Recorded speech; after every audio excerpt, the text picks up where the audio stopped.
after the Dodgers win today in Colorado. And oh, by the way, just for a second, before we get to history, Clayton Kershaw so far this season, 4-0, and his ERA is 3. So maybe not quite the Clayton Kershaw that we were used to as, first ballot Hall of Famer, but hey, considering all the injury problems that he's had and all the Dodgers starters that can't stay healthy, here he is at 37, 4-0 and an ERA of 3. Now, it's not, DeGrom or Skeens or some of these guys. Yeah, but this is a huge shot in the arm for the Dodgers. So just for a second on Clayton Kershaw and what he's doing right now when the Dodgers need him. But 3 strikeouts away from 3,000. Probably do it in the first inning against the White Sox. Oh, I'm sorry. Is that too? Sorry, Mike. It'd be one hell of an inning. There's no question about it. It's just a matter of how long it takes, right? But a couple of things. First thing is this, and this is all. I always look at things, and I kind of think about, my mortality and our mortalities when I think about something that we're going to see that you wonder when it's going to happen again. Definitely take the under. So Kershaw, take the under for all of us. Oh, take the under. For Kershaw, at 37, he's 3 strikeouts away from 3,000. He'll get there in his next start. Okay, great. 3,000, the magical number. Only 19 people in the history of Major League Baseball struck out 3,000. The most recent, obviously, Justin Verlander did it a couple of years ago. So did Max Scherzer. After Kershaw, Chris Sale has about 2,500 strikeouts. Now, he's 36, but Chris Sale is still humming it, right? Like, this is not Chris Sale who is, I'm still just barely making it. So Chris Sale is still pitching really well. He's still a strikeout guy. Chris Sale should get there in another couple of years, barring anything crazy happening, right? We should see Chris Sale get there. After that, again, I don't know if that's not the last 3,000 strikeout pitcher I'm going to see in my lifetime. I want to think I got, I'm thinking about years and years and years and years, but there is nobody that I could say, oh, they're going to get there, right? Like Garrett Cole's at 2,200, but he's 35 and he's missing this year, and he's been injury prone. Like, you really think he's going to get another 800 strikeouts? After that, there's really nobody that's even close. There's nobody that's even started their career you could say would get to 3,000 strikeouts. No, starting pitchers don't pitch as much as they used to. They don't go deeper into games. They're not taught to strike out. They're taught to pitch to contact a little bit more to save their arm and save the wear and tear. So, I mean, really, you get outside of Chris Sale, which probably sometime in 2027, maybe late 2027, that's it. I mean, we may not see that again. We may not see a lot of things in Major League Baseball. I mean, the next 3,000 hits, the next 300-win pitcher, like, these are all things that we may not see in our lifetimes. And it's really crazy because growing up, like, we saw this every few years, not all the time, but we saw guys, hey, 3,000 hits every 4 or 5 years, a guy would get there, right? 300 wins, hey, a guy would get there. Now it's like we really may not see those things happen again in our lifetimes. We could be 50 years away from potentially saying, and again, we may not see it again, because is baseball ever going to get back to, hey, starting pitcher's going to go longer? Right? Are we going to get back? Or starting pitcher's going to pitch, like, they're going to pitch 7-8 innings, they're going to pitch 250 innings. That's not happening, right?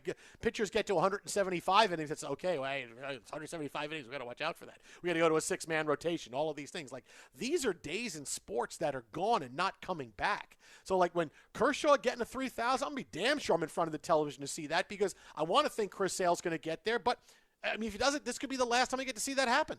I mean, really, and I love seeing history, right? It's one of the reasons why I do what I do. I love sports history. I love seeing this, and especially baseball, which is built on history more than any other sport. And that really might be it for things that you and I grew up on, that we saw so regularly, that was so celebrated. This might be it. Well, I mean, let's have a little more fun going down the list of active players on the strikeout list. You got to Cole. Next guy after him, Charlie Morton. Yeah, not getting there. Charlie Morton's 57 years old. He's still like, not at 2,000. Yeah. It says 41, but I question it. Yu Darvish is just over 2,000. He's 38.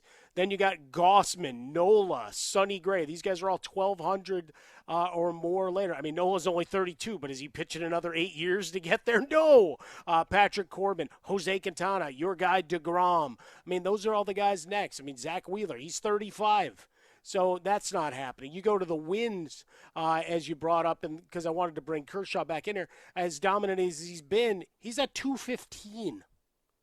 Right? He's at 215. The only guy that has the shot, and physically, is he going to get there? Is Justin Verlander's 38 away? But is he going to hold up physically?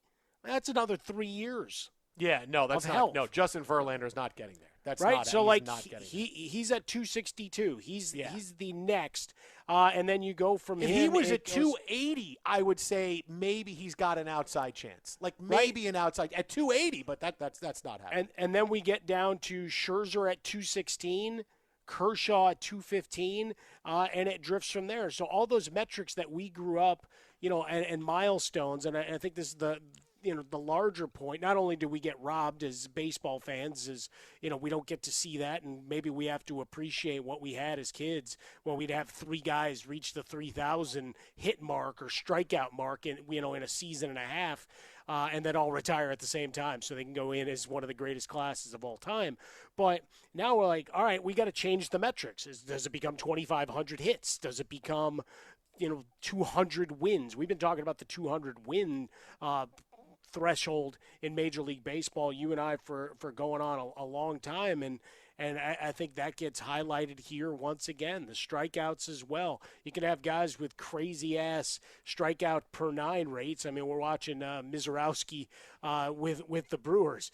Is that going to be multiplied out long enough to get him to 3,000? Damn, I hope it does, right? That we're sitting in rocking chairs ahead of coming in to do the show and being able to do that. But in the interim, it's like, all right, let's enjoy it for what it is. And guys like Kershaw, the old workhorses who get pissed off if the start time's a minute different, that they're still there for us. Yeah, I mean, of those, someone getting to 3,000 hits maybe is the one on the outside. Because could, in theory, Jose Altuve get there? Yeah. Could Freddie Freeman, as long as he's hitting it at 40 years old like he is at 35? Yeah, but those are all outside chances like this. But this with 3,000 strikeouts, 300, like the pitching milestones, we're just never going to see again. Different world, man. We live in a different world.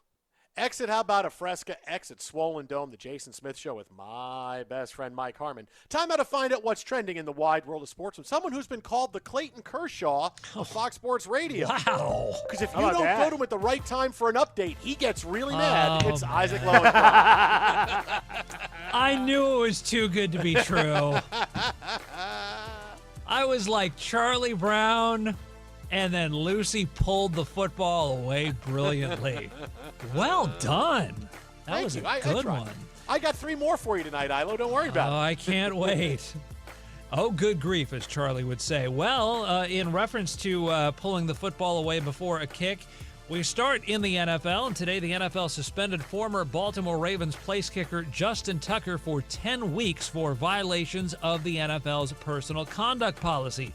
Tucker, presently a free agent, was accused of sexual misconduct by 16 massage therapists in the Baltimore area, and after the suspension was announced, Tucker's agent released a statement reading in part, and I quote, "We are disappointed with the NFL's decision. In order to put this difficult episode behind him and get back on the field as soon as possible, we have advised Justin to accept this resolution and close this matter. The people who know Justin best know his character and understand that he is deeply dedicated to his most important lifetime roles as a father, husband, and friend." Unquote. Excuse me for a second, guys. Sorry, I found that a little difficult to swallow. Yeah, no, I got that. No, I got that from you. That's the next level right there. Anyway, in Major League Baseball on Thursday night, Jason's New York Mets shut out the Atlanta Braves 4-0 to take over first place in the National League East by half a game over the Phillies. That was What'd you say, Ilo? I know we haven't been playing well. Can you say that again? First what place. Happened? Yeah, okay, First very good. Thank place. You. Yeah, okay. Because the Phillies lost at Houston earlier. So the Mets are now in first place. That means they have the best record in the National League East. First place. So that was the good news. The bad news, Mets starter Griffin Canning had to leave the contest due to a non-contact left Achilles injury. It looks like he blew his Achilles. Another pitching. Oh, my goodness. We're just sensitive to it. But he is going to have imaging, however. Sensitive to it, obviously, because of what happened with Tyrese Halliburton in the NBA Finals. And finally, speaking of the NBA, round 2 of the NBA draft concluded moments ago. And for the record, the final pick of the draft, a.k.a. the NBA equivalent of the NFL's Mr. Irrelevant, Tennessee Volunteers guard Jahmai Meshack, picked by the Memphis Grizzlies. So from Tennessee, he goes from Knoxville to Memphis, so he stays in the state. Back to you guys. Thank you, Ilo. Thank you, Kirsch. Appreciate it. Jason Smith, Mike Harmon, and Clayton Kershaw live from the Fox Sports Radio studios. Well, coming up next, now that the night 2 of the NBA draft is in the books, we're looking ahead at what we could see in free agency. And I got a big, bold prediction. I'm going to scare you, Mike Harmon, because there is something I said was going to happen. Now, I no longer think it's going to happen. Oh, okay. Big thing. It's going to now. No longer is it going to happen. That's next right here. Jason and Mike, Fox Sports Radio.